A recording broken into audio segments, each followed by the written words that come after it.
भाई जी, आपका बहुत बहुत स्वागत है हमारे रविजोन फार्मिंग लीडर में। सामने जो दर्शक हैं उन्हें आप एक बार अपना छोटा सा परिचय दें। त्यागी जी, आपका बहुत बहुत स्वागत है। आज आप हमारे खेत पर आए हैं, यहाँ हमारे जी फार्म पर आए हैं, जी। उसके लिए बहुत बहुत धन्यवाद।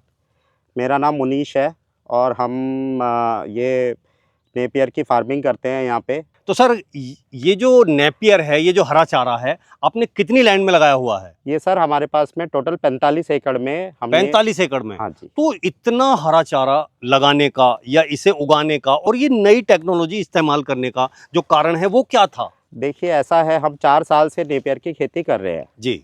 और 4 साल में हमने अलग अलग बीजों के साथ में अलग अलग प्लांटेशन मेथड, अलग अलग तरीके से खेती को देखा है, समझा है। टिवे मेन जो हमारा कारण है वो है जो अब देश में सीबीजी प्लांट्स आ रहे हैं। अच्छा। सरकार सीएनजी को इंपोर्ट करने के लिए इतना पैसा खर्च कर रही है, तो उसके लिए सरकार बहुत सारे इंसेंटिव दे रही है, सब्सिडीज दे रही है लोगों को कि आप सीबीजी के प्लांट लगाएं। जी। तो सीबीजी के प्लांट के लिए बड़े पैमाने पर नेपियर की आवश्यकता है जी। और नेपियर के लिए आपको 200 एकड़ अगर नेपियर करनी है तो बहुत बड़े चैलेंजेस उसके लिए आते हैं।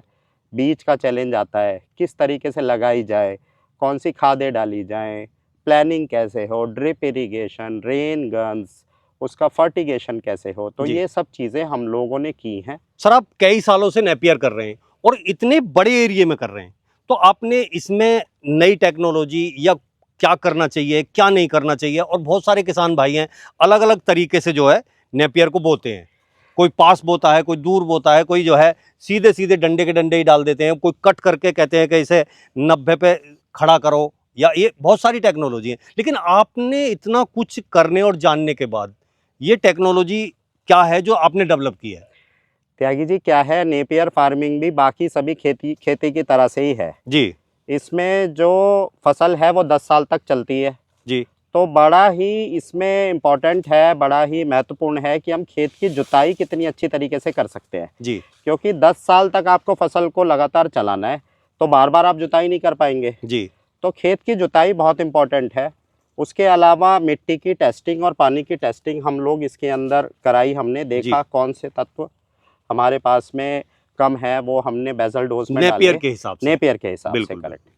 उसके बाद हमने ये देखा कि किस तरीके से इतने बड़े पैमाने पर नेपियर को काटा जा सकता है। अच्छा। अगर हम बहुत पास नेपियर को लगा देंगे तो ना तो उसको पानी ठीक से मिल पाता है, ना धूप ठीक से मिल पाती है, ना हवा ठीक से मिल पाती है, बिल्कुल। उपज कम आती है।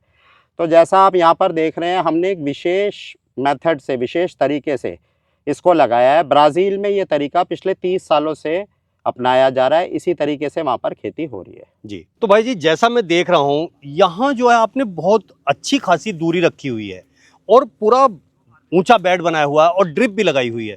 तो ये इतना डिस्टेंस छोड़ने का या इतनी जगह छोड़ने का ये क्या लॉजिक था?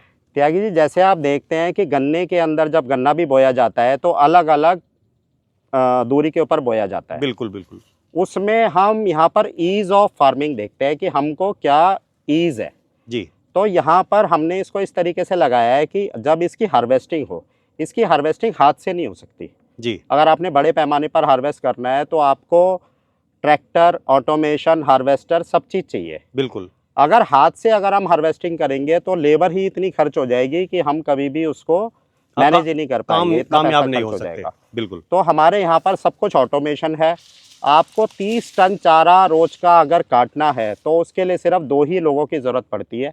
बहुत अच्छे। 30,000 किलो काटने के लिए सिर्फ 2 आदमी लगते हैं सिर्फ। जी। उसमें एक आदमी काटने वाला, दूसरा आदमी ट्रैक्टर लेकर साथ में चलने वाला, बस।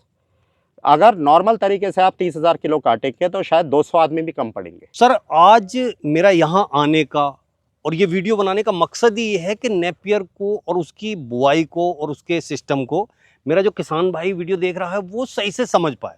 तो थोड़ा डीपली जाते हैं। अभी जैसे ये बेड है तो इसकी बेड की ऊंचाई आपने क्या रखी है? बेड की ऊंचाई लगभग 1.5 फुट है जी। जमीन और से। बेड से बेड की जो दूरी है वो क्या है? बेड से बेड की दूरी सेंटर टू सेंटर 5 फीट है। 5 फीट। हाँ जी। और पौधे से पौधे की दूरी? पौधे से पौधे की दूरी मात्र 6 इंच है। अच्छा। तो सर, ये जो रो टू रो रखा है वो तो आपने बहुत दूर रखा है, लेकिन जो पौधे से पौधे की दूरी है ये 6 इंच भी कहाँ, ये सब फुटान के बाद में मिल गए हैं, ये क्यों रखा है ऐसा? त्यागी जी देखिए, ऐसा होता है जब हम गांव के अंदर भी हम कुट्टी वाली मशीन पर कुट्टी काटते हैं, जी जी, तो ये कहा जाता है कि मुट्ठा जो है वो रेगुलर रहे, एक सार लगाओ एक भाई। सार लगाओ भाई हाँ मुट्ठा। हाँ, ऐसा ना हो आपने एक बार लगाया फिर बीच में गैप आ गया, फिर लगाया फिर गैप आ गया।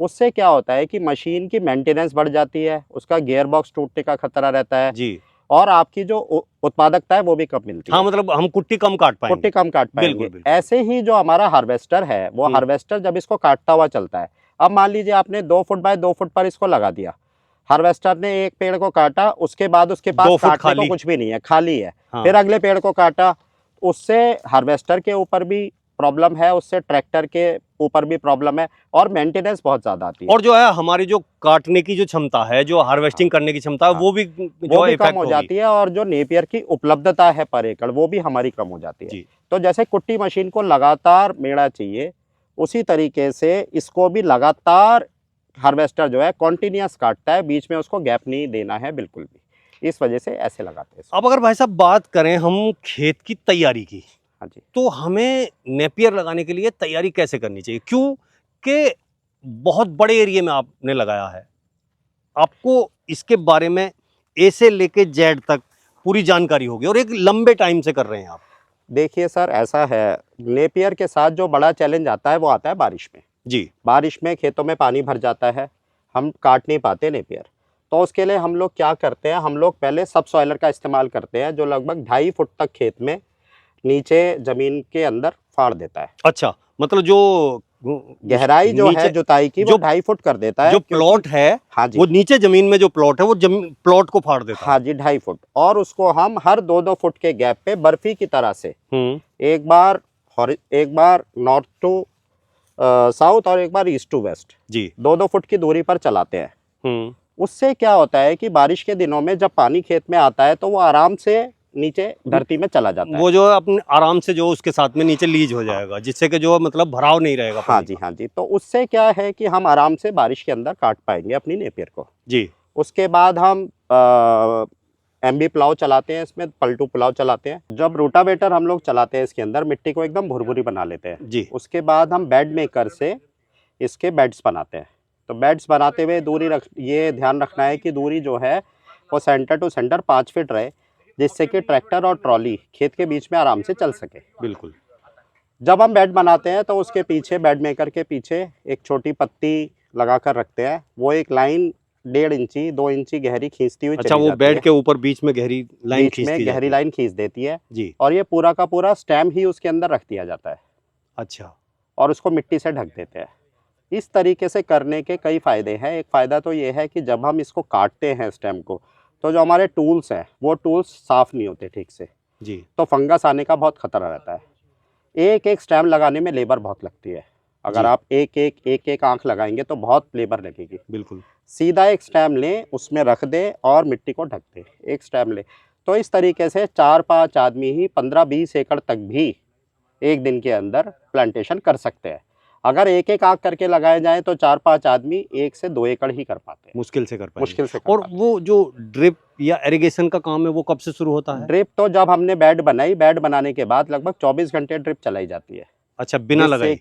बिना लगाए, जिससे कि बेड पहले से पूरी तरह से गीला हो जाए। बहुत अच्छे। जब हम इसमें स्टेम लगाएं तो उसको नमी मिले, नमी मिलते ही 3 से 4 दिन के अंदर ही फुटाव आ जाता है इसके अंदर। अच्छा ये जो हमारी जो वैरायटी है, ये 2 साल के रिसर्च के बाद में हमने चुनी है। हमने अच्छा 15-20 वैरायटी के ऊपर हमने एक्सपेरिमेंट किया, जी उनके प्लस देखे, माइनस देखे। कुछ वैरायटी ऐसी है जो सर्दियों में बहुत कम उपज देती है, जी कुछ वैरायटीज़ ऐसी हैं जो 1.5-2 साल के अंदर उनकी उपज घट जाती है, जी कुछ वैरायटीज़ ऐसी हैं जिसमें जर्मिनेशन बहुत कम आता है। जी तो हमने करीबन 10-15-20 वैरायटियों के ऊपर रिसर्च किया, 2 साल तक सिर्फ रिसर्च किया, और उसके बाद इस वैरायटी को हमने सेलेक्ट किया है। बेहतरीन वैरायटी देखने में लगता है कि हाँ बहुत दमदार है, और एकदम ग्रीनरी बहुत ज़्यादा है इसमें, हाँ जी। और बहुत ही बढ़िया है। अब ये बात आती है कि साल में इसकी कितनी कटिंग ले सकता है आदमी? देखिए, हम जिस तरीके से करते हैं, जो फर्टिगेशन का जो हमारा तरीका है, जो खाद देने का हमारा तरीका है, जो हमारे इसका ध्यान देने का तरीका है, जो खरपतवार रोकने का इसके अंदर तरीका है।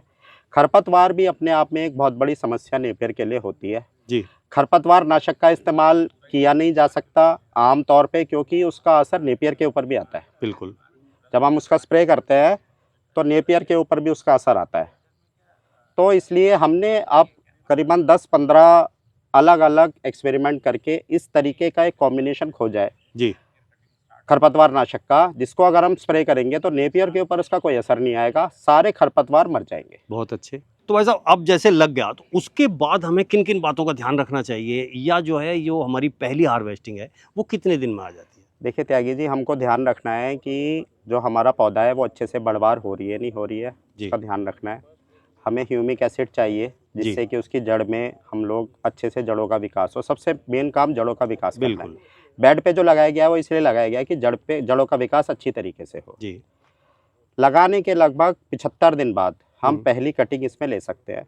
और इसमें साल में अगर आप अच्छे से प्रबंधन आपका अच्छा है, खाद पानी आप अच्छे से दे रहे हैं, तो आप 6 कटिंग बड़े आराम से इसमें ले सकते हैं। अच्छा, अभी क्या है कि जैसे मान लो हमने पहली कटिंग ली, तो उस पहली कटिंग के बाद हमें कौन-कौन से खाद डालने चाहिए, दूसरी के बाद कौन से करने चाहिए? तो कोई पर्टिकुलर देखिए ऐसा इसमें सिस्टम ऐसा बनाया हुआ है? है, खाद के साथ में सबसे बड़ी जो समस्या है भारत में, हम केमिकल्स का बहुत उपयोग करते हैं। जी। डीएपी है, यूरिया है, एमओपी, एसओपी, ये खादें कुछ प्रतिशत में तो पेड़ों को मिलती हैं और बाकी ज़्यादातर प्रतिशत इनका फिक्स हो जाता है ज़मीन में जाके। बिल्कुल।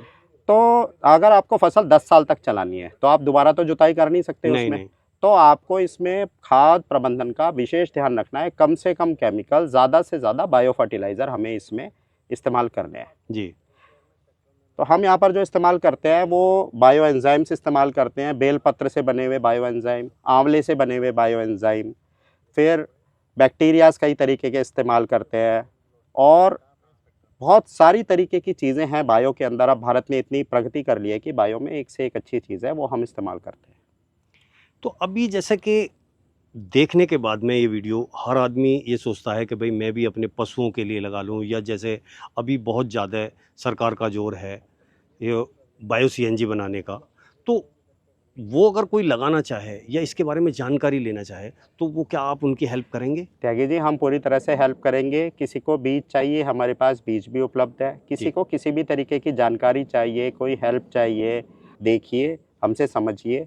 और किसी भी तरीके की कोई भी जानकारी आप चाहते हैं सीबीजी प्लांट को लेकर, नेपियर की ग्रोथ को लेकर, तो आप हमारे पास आएँ, हम एक्सप्लेन करेंगे, उन्हें समझाएंगे। अच्छा, एक चीज़ और आती है भाई साहब कि आज जो है लेबर की बहुत बड़ी समस्या है, हाँ जी।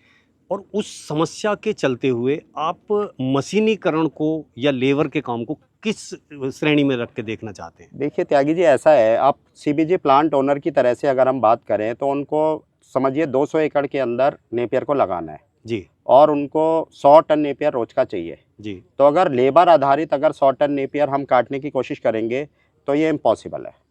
तो हमको ज़्यादा से ज़्यादा ऑटोमेशन लेकर आना है। हमको लेबर की बिल्कुल ज़रूरत कम से कम पड़े, इस तरीके से काम करना है। हम इसके अंदर अभी इस समय जो हमारे जो दूसरे खेत हैं वहाँ पर हम लगभग 30 से 40 टन रोज का हम लोग काटते हैं चारा। तो भाई साहब नेपियर का प्रचलन जो है बढ़ता जा रहा है, तो किसानों को और इसके बारे में आप क्या कहना चाहेंगे? त्यागी जी देखिए, जो नेपियर है, इस नेपियर में एक तो ये पशुओं के लिए बहुत अच्छा चारा है ये। जी। ज्वार में क्या होता है कि हम ज्वार को ऊपर से काट लेते हैं, उसके बाद में जो उसका डंडा बचता है जी। उसको हम पशुओं को खिलाते हैं। तो न्यूट्रिशन तो ज्वार में ही चला गया सारा, डंडे में तो न्यूट्रिशन बचा नहीं। यहाँ पर क्योंकि कोई फूल नहीं खिल रहा, कोई फल नहीं लग रहा, तो सारा न्यूट्रिशन इसके अंदर ही रहता है। पशुओं के लिए बहुत अच्छा चारा है, दूध में बढ़ोतरी देता है। हमने अपने खुद ये महसूस किया हमारी गौशाला के अंदर कि हाँ, जब हम इस चारे को खिलाना शुरू किया तो गाय की कंसीविंग रेट बहुत अच्छी हो गई। जो पहले प्रॉब्लम आती थी वो प्रॉब्लम दूर हो गई, उनका स्वास्थ्य अच्छा हो गया। दूसरा, नेपियर से पैलेट बनती है। अच्छा। अभी एनटीपीसी के लाखों टन के ऑर्डर हैं। सरकार कहती है आप कोयला मत जलाओ, आप नेपियर से बनाकर पैलेट बनाकर चलाओ। किसानों की आय दुगनी करने के लिए सरकार बहुत कदम उठा रही है, उसमें से एक कदम ये है आप नेपियर लगाइए, उससे पैलेट बनाइए। और तीसरी चीज़, सीएनजी जो बन रही है वो बड़े पैमाने पर देश में बन रही है। 5000 प्लांट लगने जा रहे हैं देश में, जिससे कि सीएनजी का आयात बंद हो सके। उसके लिए इससे बेहतर कोई विकल्प नहीं है अगर आपको सीएनजी बनानी है। किसान भाइयों से मैं यही कहना चाहता हूँ कि आप ज़्यादा से ज़्यादा इसको अपनाएं। अच्छी खेती है, गन्ने से बहुत अच्छी है। तो सर आपने जो है नेपियर के बारे में, इसके नए मेथड के बारे में और सारी जो जानकारी दी है उसके लिए आपका बहुत बहुत धन्यवाद। बहुत बहुत धन्यवाद त्यागी जी, आप हमारे यहाँ आए, हमारा हो भाग्य। और जब ये और बड़ी होगी तो हम एक बार आपको दोबारा बुलाएंगे। जी जी जी। और आप आइएगा, देखिएगा। आपका बहुत बहुत धन्यवाद। धन्यवाद।